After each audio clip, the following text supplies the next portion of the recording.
I'm Rick from Carthage Classic Cars. We're back on the 70s Challenger, and looking at it, you could see a lot of the inner structure has been completed versus the last video. I'm going to dive in on this video and we're going to go back and I'll show you how I got to this part before I'll explain to you right now a quick rundown what I did and where we're going. I told you on the last video, the inner structure is a major project on these cars because a lot of these parts that they sell don't just bolt up. If this was a 70 to 74 CUDA, you know, its sister car, no problem. Auto Metal Direct makes almost the entire inner structure for this. I will say, for a 70 Challenger, Dynacorn sells a whole side. So you buy all this area, the wheelhouse, the rocker, this front pillar, and the A pillar and everything, and you can get that. For this car and what the owner wanted, trying to keep a lot of what was left of the originality of the car, I don't believe that would have been the right option for this build.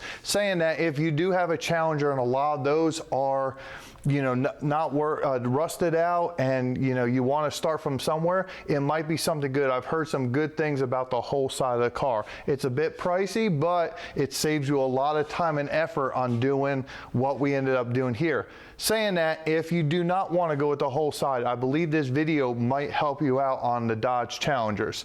In a quick recap on what I'm about to show you and how we went with the video, this is a CUDA, a Barracuda, any E-body 70 to 74 factory bracket, it fits fine. The drip rails are for a Dodge Challenger. Everything's also sitting in the OSPO because it's been a couple days. I stepped away from this car to work on some other stuff, so that's why it does look a little bit, you know, not sandblasted metal like you'll see in the video. But we're gonna get back to scuffing it up before primer. I gotta install the back bracket, which I'll go over in a second, but we went ahead and we kind of kept some of the factory brackets up here. We hand built this bracket. We hand built most of this bracket since they don't make them for the Challengers. This bracket right here, this rear support bracket, this is a CUDA bracket that's modified. So in general, what you ended up doing, the Barracudas and Challengers from here down is the same. So on the other side, we had to cut the bracket up here, bend it a little bit more and just reshape it. But you could see this would be a good bracket to start where you buy a CUDA if yours is really gone out. And like I said, if you just replace from here down, there's only a little bit of bending you have to do. Also, you'll see we'll put the wheelhouses on in this video. We put them together. Those are E-body, Barracuda or Challenger. It doesn't matter. They're all the same, but they fit in really well. We added our 71 brackets for the windows. And the last thing that we were waiting on was this upper center brace bracket. Now, the reason it's not on right now is at first, when we initially sandblasted the car, it was borderline where it was all right. Once I got to digging through the rest of the inner structure and I went to repair this bracket right here, you could see when we sandblasted it, it didn't look that bad. There was some pitting up here and everything, and I just started digging into it and I convinced the owner that, look, we've come this far versus trying to make this bracket. Let's go ahead and start with the Barracuda bracket. In the picture, they look very similar, and I'll show you right now.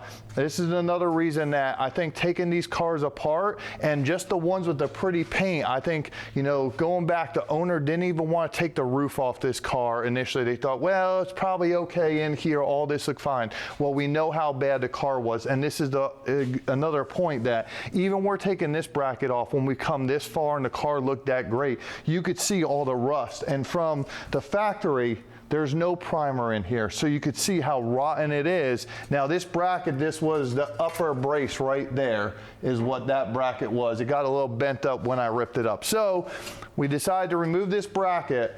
I started with a Barracuda bracket, and I'll show you in the video, that'll be the last thing before we go back to the primer where we're at right now, that we're gonna install this bracket right now, but I had to sit there and use a shrinker stretcher on it because the CUDA and the Challengers, like I said, everything on the roof structure for the most part, except this front bracket, is just a little different. It's bent a little different. The roof line on a CUDA comes down a lot sharper, and that's where a lot of these brackets are completely different and affected. So I'll show you how I went about ordering the CUDA bracket and how we went about changing it.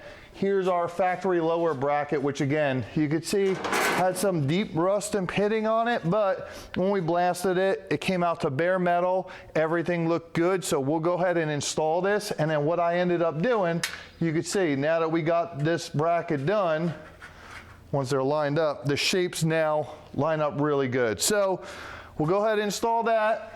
That's a quick rundown of what we're gonna do. Like I said, we're gonna put that bracket on. I got a couple more welds to clean up, 2 more spots to tidy up on, where I missed a couple screw holes that we got weld. We're gonna go ahead and epoxy prime this, and we'll do a quick walk around of the whole entire structure and give you some final comments and where we're going on this car in the future. So stay tuned for this build. It's gonna be a lot of information, and we're gonna push it across really quick. So stay tuned and let's get to building. The first step and what we're going to end up doing on this whole entire build that you saw on the intro is we're going to go ahead and weld the wheelhouses, both the inner wheelhouse and the outer wheelhouse together. You see, I haven't even stripped the wheelhouse yet. To me, it's going to be easier, you'll see in a second, to clamp them on the sawhorses and then strip them both at the same time. I did run, of course, a surface prep disc on the inside and outside where I'm spot welding, and I'm just going through.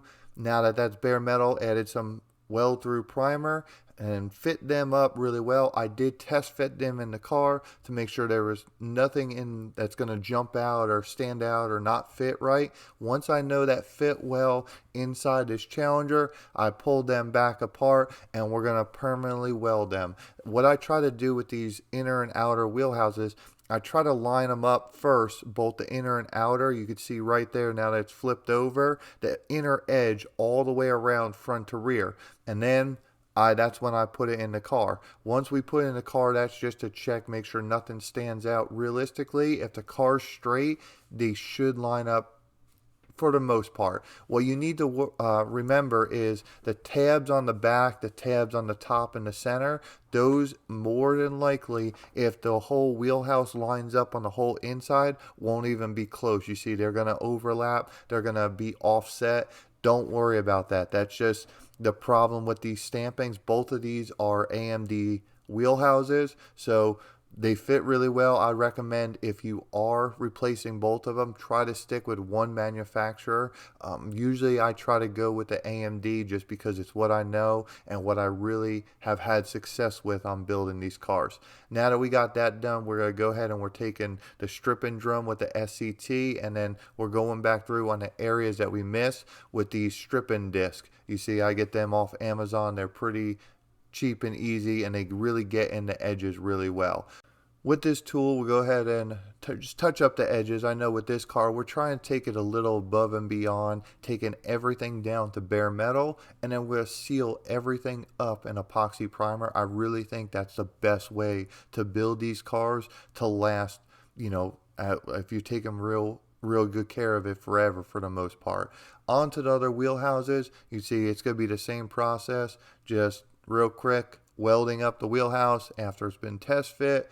We're going to strip down all the E-coat again, and then we'll go ahead and touch it up, make sure everything's really good. You can leave the E-coat on here. I'm not saying it's going to be the worst thing. A lot of times I've had owners where we just scuff them up and then we epoxy over that. This, what I would say, would be the best quality build as far as how we're doing, stripping it down and taking the epoxy to the bare metal. I'm using the weld through primer from Seymour, and we're going to I know the areas since we test fit in the car the first time where we're going to have to put the weld through primer. Don't forget, there's brackets that are coming in through the support braces down. There's a couple trunk braces on it. Everywhere else, and you can see I'm looking back at the car just to make sure I didn't miss anything. If I do, no big deal. We'll kind of just pull it down and re-put the weld through primer. Megan's helping me install the wheelhouses. Normally on these, a lot of times I'll leave the trunk drop-offs off these Challengers. You can see it's a lot easier to get to with the trunk drop-offs off. You could just do it.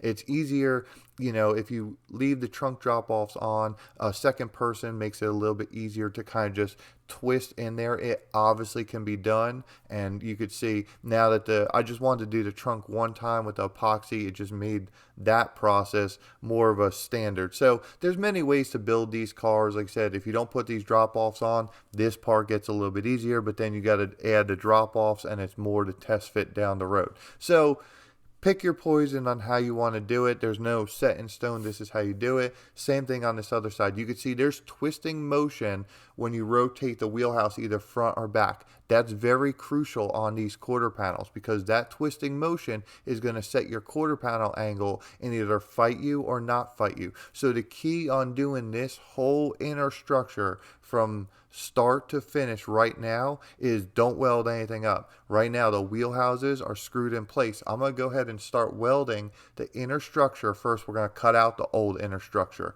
Why I didn't cut out the old inner structure before was, one, I wanted to make sure we got the parts first before I just started going hacking it up, just because that would be our templates if I had to hand make these parts. And two, I just wanted to give support on the car. You know, these inner braces, even what's left of them, create us a little bit of structure so the roof area is not bending to the left and bending to the right, especially when we're sandblasting, moving around it, and in general just working on it. Yes, you can add a brace to this and angle it down across, whatever you got to do. To me, the more braces you add in it, although they're good and sometimes very much needed, you see I like to keep my bracing on the jig underneath, and that allows me really to work inside this car, building them almost like a factory manner. And then I'm going to just take adjustments and move pieces where I need to for the most part. This part right here, this brace, what I'm taking off right now, I'm trying to carefully dissect it a little bit more.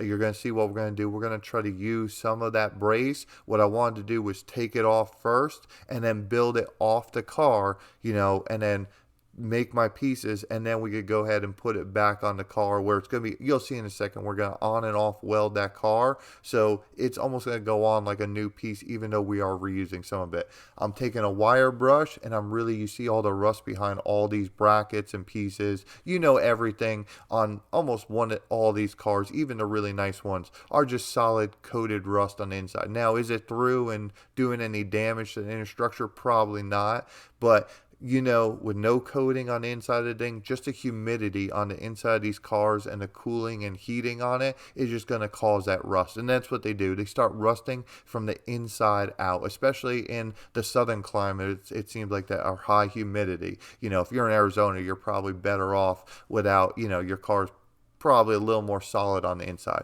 But you see, I made this piece right here on top of this support brace, and then what I ended up doing, I put that bracket back on. We're clamping everything in place. You could see that support wheelhouse bracket coming down, that down brace, where I had to modify the top for the Challenger. That would be different on the Barracuda. And then now that one's test fit on the wheelhouse. I'm just making these little patches, test fitting them in. I did a bead roller on the drip rail edge, and I went ahead and I tacked everything up, and I'm going to do one solid weld top to bottom, get everything one piece where I'm happy with it. Then I'll pull this whole entire bracket assembly off. We're going to flip it over, weld up everything. We'll put a bead on the inside to make it a little bit stronger so we can really be aggressive on rounding out the edges and make it almost look more like a folded piece, and not worrying about, you know, losing the structure from grinding too much of our welds off. Since it's welded both sides, I think in general that's going to be a lot stronger. We're going to seal it up. We are going to put this piece also in the sandblaster just to clean everything up and give it that, you know, tone that just everything looks fresh and you don't see the grind marks. What I'm doing right now, I'm making that down bracket in the back for the front. We're using the shrinker part of it, you know, and what it's doing, that's how you do like edges on roof lines and everything, but you see the shape that it does. It's able, when you bend the metal up, it's able to roll the piece down, and you can make more of a complex shape by just shrinking the metal. A lot of these inner structure parts, honestly, you can do without an inner structure, cutting, you know, tabs in them and bending them up and rolling them over themselves. Not saying it's not possible that way. It will work. and it will come out just as good. It'll just take a lot more time on the cleaning versus throwing it in a shrinker and just hitting the pedal a couple times and taking shape. You know, you saw I kept coming back and I was test fitting the piece. If you go too far, you just take the stretcher and just stretch it back out. Here's another little patch panel just showing you the idea on what we're doing. This area, when we blasted it, come right through and blasted the whole section. So what I ended up doing was just making a cardboard template. You know, we rolled the edges up just to make it look factory. Same thing, with nothing to this in general. We're just tacking this piece back in after we put our couple bead rolls in it and everything else. And when it's all done, you really, I mean, this is all going to be behind interior panels and everything else. But even with this in the bare metal structure, when it's done, it shouldn't stand out. You shouldn't even really see the repair for the most part. If you do a little bit, again, it's not the end of the world. But like I said, what I don't want on any of these cars, if someone comes to a shop or, you know, this goes to a different place and it's stripped down, I don't want someone to be like, wow, obviously they repaired here, here, here. I want it to look like, oh, well, this car was pretty clean when they blasted it or took it down. Really good base to start with. And that's what I'm trying to strive for, that in general, the car is going to look really good. We want it to look like we never worked on it in general. So what I'm doing, since all that other bracket was test fit, everything worked good on it, we're going to go ahead and weld this drop bracket in first. That's going to be the first step in all this. We're going to just use the spot welder. You can do rosette holes and MIG weld it. They all work, not a huge deal. Obviously, the spot welder here is going to save us a bunch of time and effort just running down this whole thing with this long arm attachment. Everything fits pretty well with my spot welder. I also want to point out that, you know, we're only doing this side of the car. That's the same idea that I was telling you earlier, that I'm just working on this side to keep the structure in the roof. Right now, what's left on the other side is still holding the roof. If you take all the outer structure on the inner structure apart, what you're doing, you're just left with one piece of, you know, metal that's able to bow a little bit. It's not boxed in from the outer structure. So then our roof might get out of whack or something like that. So I think the key here is just do one side at a time. You see what we ended up doing with this piece. Once it's all welded, ground down for the most part, it looks pretty good. And then we're going to just go ahead and spot weld these pieces in one time like the factory would. Now, I did make these two pieces. I kept them together and left them as one piece. So I installed them back as one piece. Behind them, the two lower pieces and the upper pieces, I just butt welded them in the back as they're overlapped. It gave them a little bit stronger. It's going to stop rust from getting in there. And like I said, these came out of the sandblaster. That's another reason I'm wearing gloves. Anytime I deal with most of the sandblasted parts, I try to keep the oils from my hands off of them because they're more susceptible to getting rust on the fingerprints from even hands that aren't oily. But we're going to go ahead and do the front piece now. Like I said, this is one of the Challenger and Barracuda E-body brackets that works either or. You could see the real difference on putting this bracket on. It kind of just slides right in place. It makes the install so much easier, and it goes a little bit quicker when you don't have to be making panels, making patches on stuff. That's why I know on this channel we do a lot of full panel replacement, and it's really cool to do some custom stuff and make parts and all that and patch up some parts, you know, give satisfaction on saving the old cars. But in general, for the price of these brackets, you saw I posted up the price on the beginning of the video on the intro. Really, the bracket that was made, even at a really good fair shop rate, you're going to have more in making these brackets 2, 3, 4 times over than you would just to buy the right bracket. That goes for quarter panels. That goes for pretty much all the parts on the cars. That these manufacturers, I don't care who it is, they do such a good job on the stamping, and they do make so many of them, and really the stampings need so little modification that, man, we could just throw these stampings on, and then the customer usually is happy because, you know, they're not paying astronomical amounts of money for custom fab work, and then it also looks better than most of us can make these brackets. Not saying if you spent 3 weeks on this one bracket, you can't build the exact replica, but is it really worth it versus just kind of, you see right here, just kind of tacking the top, taking what's not factory. Once we weld that, no one will ever know. And then you could see we just kind of pulled it in a little bit. It pulled its shape. Everything fits really good.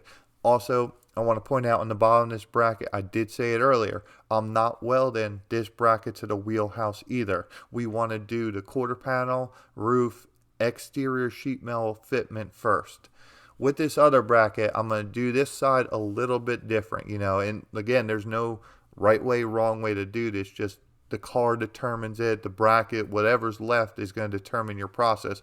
I just pulled off one side of this bracket, and what I'm going to end up doing, I'm going to end up hand forming that bracket we just cut off. So you could see I'm in my box break right now. I had the lines drawn on that exact bracket that we just cut off. So I'm making just general bends. There wasn't really that much left of that bracket, and I think it would have been so much more of a hassle to weld up both sides all the way than it was to just bend the bracket and just copy building what there wasn't that complicated. It's got a little bit of complex curves in it, but you can see right now I'm using a flashing hammer by hand, and I'm kind of just making that curvature into it. So you can see this is what we come up with. It's not exact, but again, who's ever going to see this when the roof structure and the quarters behind it? When you look from the inside, it's going to look exactly the same. Even looking right now, for the most part, the bracket's very similar. We might be,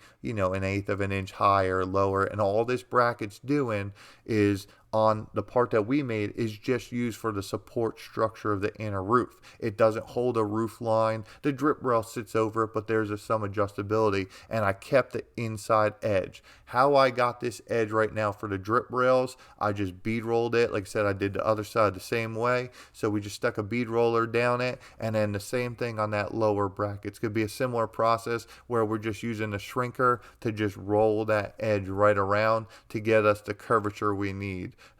Test fitting, coming back, same process. So once you do one side, that was another reason why I decided to modify this side this way. It was a little bit worse on this side, and two, from making the other side, I was like, okay, we can do this a little bit easier. Same thing on this bracket. You could see right now the idea, I just have one weld to do versus two welds, where I could just spot weld the top, spot weld the bracket where it drops down, and then spot weld the overlapping bracket on the weld through primer. So like I said, it holds our drip rail roof line. So on the inside, when we put all our, our window channel seal structure in there, the bracket and the chrome that holds all the window channels, all that should fit back to factory because we didn't modify anything. And then the back side is where everything's going to change. Just doing one more little patch piece to kind of knock it down and roll the edge like it would be from the factory, just in case anyone sees it. Again, we're getting close. I don't even have the original reference. It was so rusted out that we're just eyeing it up. We've seen enough of these cars that, yep, goes about here. This looks right. It won't stand out. I didn't show, but most of these little templates and everything I'm doing are done with cardboard or paper template, just cutouts, and then I'm tracing them onto the metal, scribing, whatever you got to do. There's many ways to make templates. You could do it with tape. I've showed little examples in the past. If I went as in-depth as I did on this video as other videos, the video would be like 5 hours long. So like I said, this is how you learn how to make a template. This is how I'm doing the templates, where I'm doing the templates, what worked for me. That's the idea behind the video series on this car. Same thing on this side, just showing you the same process. We installed that front area. Right now we're moving on to the wheelhouse, and we're doing the upper jack support where the tie down is on the jack. So that's in line with the back area that the spring and the jack holds on. That's going to hold the spare tire jack right there. With this bracket, just take a reference where the old one was on your car, or, we have other ones in the shop, but in general, there's some wiggle room in this as the jack, it's held in a spring on the back. So it's not the end of the world. Main thing is kind of get in line with that spring area. You notice too that this jack bracket's the only thing welded on that wheelhouse at this point. Like I said, same thing before. We're just test fitting the outer structure first. I'm going to go ahead and we're going to start the process on the outer structure fitment right now that most of the inner structure is done. The first step in that process is we're going to put the trunk hinge brackets on there. You can see I left the upper bracket attached to the lower bracket. We're just screwing them in place. The key here is we're going to adjust the trunk left and right with these brackets, or up or down if we need it. I'm skipping the outer skin fitment, everything there, part of the video, because that's going to be the next video. Now that everything's fit, I'll show you how I put the whole outer skin structure on in the next video. So stay tuned for that. What we're doing right here though, we are now fitting our drip rails. Now that the outer skin's on, we have our inner structure all done. You see I'm going to slide my drip rails up in there. We're clamping the whole roof down front to rear to make sure it's set down. We're pulling the back down really tight where we want this Challenger roof. It gets screwed in the back, and then I just push the drip rails up in that area. And I usually leave a little bit of a gap to just pull the center of the roof down a little bit more. So the main thing is get the front done right. We're following the curvature. You can see about where it's supposed to go, and the roof kind of dictates it too. The idea behind doing this is we're not worried about pulling the roof down further on the left, further on the right, trying to twist the roof, because the roof is so malleable and it bends so easily that we want the roof to be on there tight, but we don't want to be modifying the roof. So once I get both sides where I want and clamped down, you can see the clamps on the other side, the roof was screwed in the back. We can go ahead and just tack the inside of the brackets. I'm putting small tacks because what I like to do, I do like to come back through and cut those tacks. I don't want anyone to see it. You're going to see in a minute. They get welded behind the roof, the drip rails do. So same process going on here. We're going to just show a different angle looking up at the drip rail where we're going to tack. The back fits well. I'm kind of pushing up. I'm looking at my curve, everything. I'm not pushing up too hard because I want the roof, again, to pull down pretty good. But like I said, from the front and rear, the roof line is pretty much set. You don't want to pull too hard and yank the center of the roof down, because you'll see that looking at the car. So then stand back at the car, look at everything, make sure everything looks right, and you should be good to go on this process. Usually on taking out old quarters and everything else, these quarter support brackets right here usually end up falling off. They're not welded very well from the factory, so a lot of times I'll go ahead and just finish cutting them off. I'll take them in a blast cabinet, completely blast them down, clean them up, put them in weld through primer, prep my quarter panel with the holes already.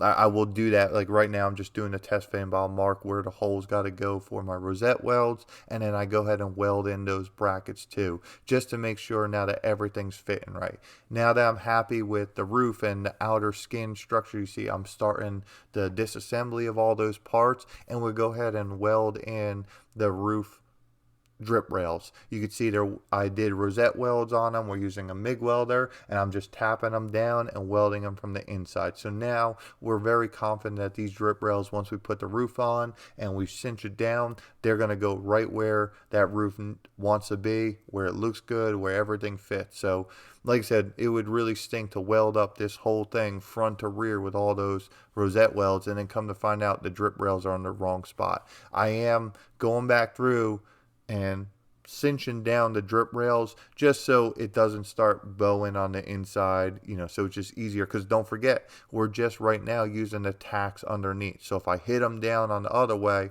one, we might break the tacks. More than likely though, it's going to try to just kind of bend in and out in the process of installing these drip rails. So now the screws are holding them in, I could tap down the drip rails, and it's the same process there. So I would just go ahead and just keep tapping them down and then just welding it up till this whole process is done.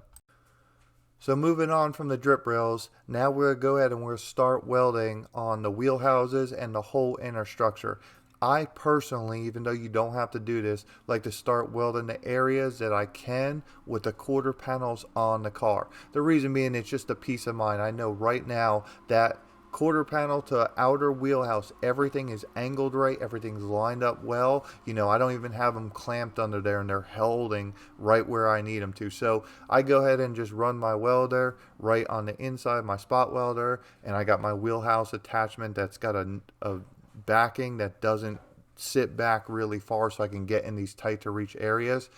if you're doing this in your garage and you don't have a spot welder, this is where before I would go ahead and install these wheelhouses, I would put rosette holes this whole way. So you don't have to, you don't want to pull these wheelhouses back out. They're where you are, you know, even if you kind of mark them with screws and everything, there's just something that could go wrong.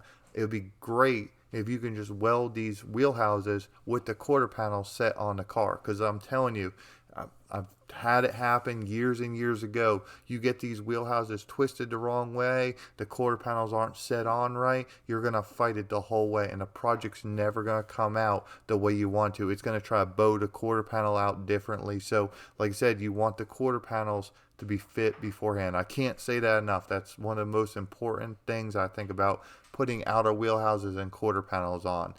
We're going to go ahead and, again, same thing right here. Our trunk hinges are exactly where we want them now. I will say I am still not welding the top of the trunk hinges even to the deck filler panel. That's going to just allow us to adjust the trunk left and right and fine tune it so this car, when it's all said and done, isn't going to need any hinge spacers or anything else like that. That's what we're going for on these cars.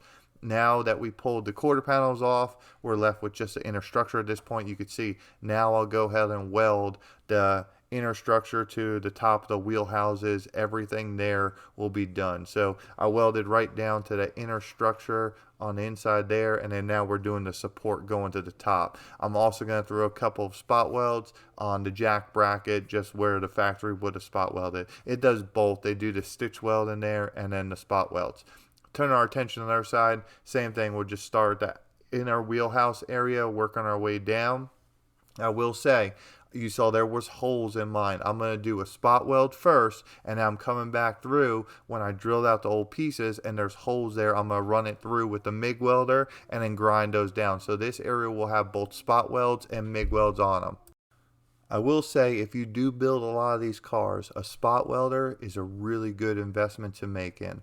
You can see right now how much time it really does save. Anyone could really be doing this. If you can hold this arm, this spot welder takes all the hard guesswork really out of it. You set your metal on a couple buttons once you have that setting, and once you do this, you know, more than an hour, you pretty much know the spot welder settings, and then it's squeezing a trigger. There's really not a process to this. You know, keep your tips clean, and the area prep's important. But compared to the skill set it would take to MIG weld a car, not saying that's the hardest thing in the world, but realistically, a spot welder, it takes a little bit less skill set and the job comes out nicer. There's so many benefits of it. You're not going through sandpaper, everything else. Now, like I said, the initial cost of the spot welder and the expendables on the spot welder are pretty pricey if you do build a bunch of cars. But realistically, I think if you do are on the fence about investing in one. You know, I know Harbor Freight has a handheld one. I'm not quite sure about the quality of it, and I haven't tested it.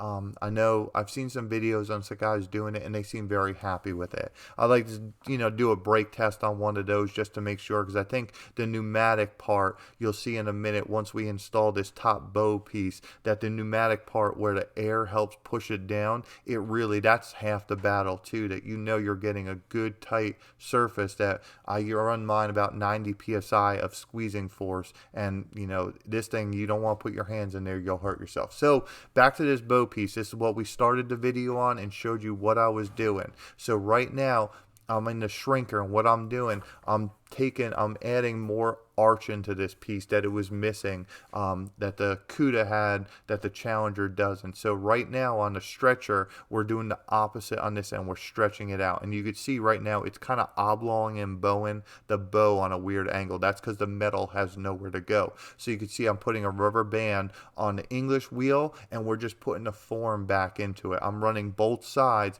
and that's going to just shape this out to make it roll one direction. Now, I'm putting the band on top so we don't roll it two different directions. That would technically be putting a form into it. But you can see I'm not putting a ton of pressure to stretch the metal. We're more just fixing what we have. And you can see running it through a couple times, we got rid of that ripple right in the middle from the two metals on both sides fighting each other, shrinking and stretching. And you could see in general how well it fit on the intro of the video on the from the original lower piece that I just installed right now. I will say, I think buying that bracket saved a bunch of fabrication time, which we would have had to do anyway. We would have had to go into box break, shape it out. Then we would have had to go to shrinker and stretcher and then put that rolling arc into it, and then we would have had to go to the English wheel and fix it again. So realistically, what we started with, it just got us,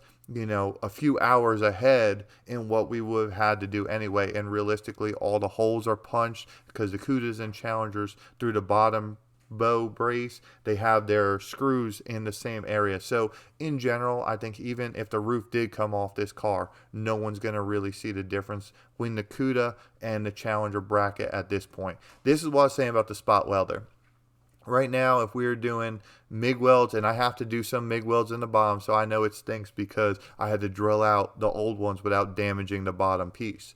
But saying that, you can see I could just squeeze a trigger, and I only clamped this bracket in a couple spots. I started in the center and worked my way out. That's pulling it down really good. Now, we're moving on to the final step. We're going to epoxy coat everything before we put the external structure on it. I'm using Omni MP170 epoxy. I think epoxy is key to everything being sealed off and water resistant. So I highly always recommend putting epoxy on these cars, even on the inside, because we see how much moisture gets in there and how much rust comes from the inside out on these E-body cars. Saying that, I told you the car was in OSPO since it was sitting for a few days, and around in North Carolina it rains every day around this time of year, so the car will start surface rusting. So I put some OSPO on it. I then put lacquer thinner on the whole entire car after 36 hours, 24 hours, whatever it was later, and then it was at least 24 hours. Then I went back through, I DA sanded everything back down that I can get to, and I used a red Scotch-Brite. After that, I put wax and grease remover on the whole entire car after blowing it out. And you see right now, I'm just put 2 heavy coats of, like I said, the Omni epoxy. I'm laying it flash between. I've done a bunch of other videos on epoxy. If you want to go further into epoxy and know more about it, please follow along or check out the other videos on this car. I explain it in better depth. So let's wrap up this project and get to it. All right, we're gonna go ahead and wrap up the video. I got done epoxy priming this car about an hour and a half ago, and I'm gonna go ahead and get ready to clean up after this video. But look at where we're at right now. Everything is now sealed off. I did tape up and add in weld through primer areas on the wheelhouse, the drip rails, and everywhere we need to plan on installing the external sheet metal and welding to. That's going to save us the hassle of grinding the epoxy out and then applying it. It just looks a little bit more clean and professional looking. Saying that, I'm probably not going to touch this car. Well, we can't touch this car for at least 24 hours. It's dry for the most part, but if we were going to go ahead and lay our hands on here, we'd leave imprints. It's still gassing off and drying internally. So right now, like I said, 24 hours before we do handle anything on this car. Realistically, before we start grinding or welding, I really try to wait about 3 days for the epoxy to completely cure. So I try to pre-plan these cars. So, you know, we do this and then we'll jump on another project for the next couple days, then come back to this car, and then we'll start doing the exterior skin structure. If you saw in the video, you can just be up front and everything that the whole exterior structure on this car already was fit before we welded this. I went through that a little bit in the video, and you can kind of see bits and pieces of it.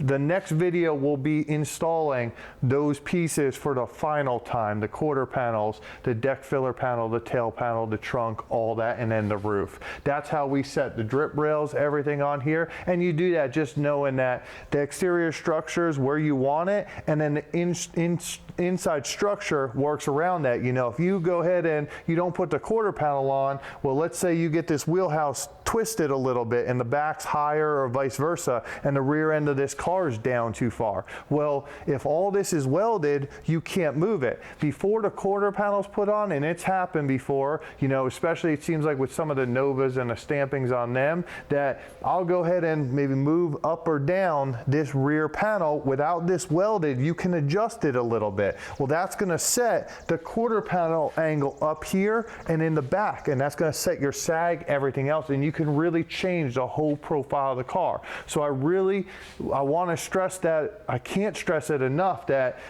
really I think you have to screw in this inner structure, everything we got going on, test fit the external part of the car, and then go ahead and blow it back apart, knowing where you're gonna do. I'll show you a couple more tricks on the exterior structure when we go ahead and do that video. As for right now, walking around it, like I said, we did a lot of work incorporating the Barracuda parts to this Challenger. They don't fit perfect, but it's a good start. It's better than hand fabricating everything from scratch. So if you have a car like this and you know it's really rusted out, which a lot of them are, these are some tips and tricks. Try to use the Barracuda parts and take parts of your car that you know are good reference points and then build upon there.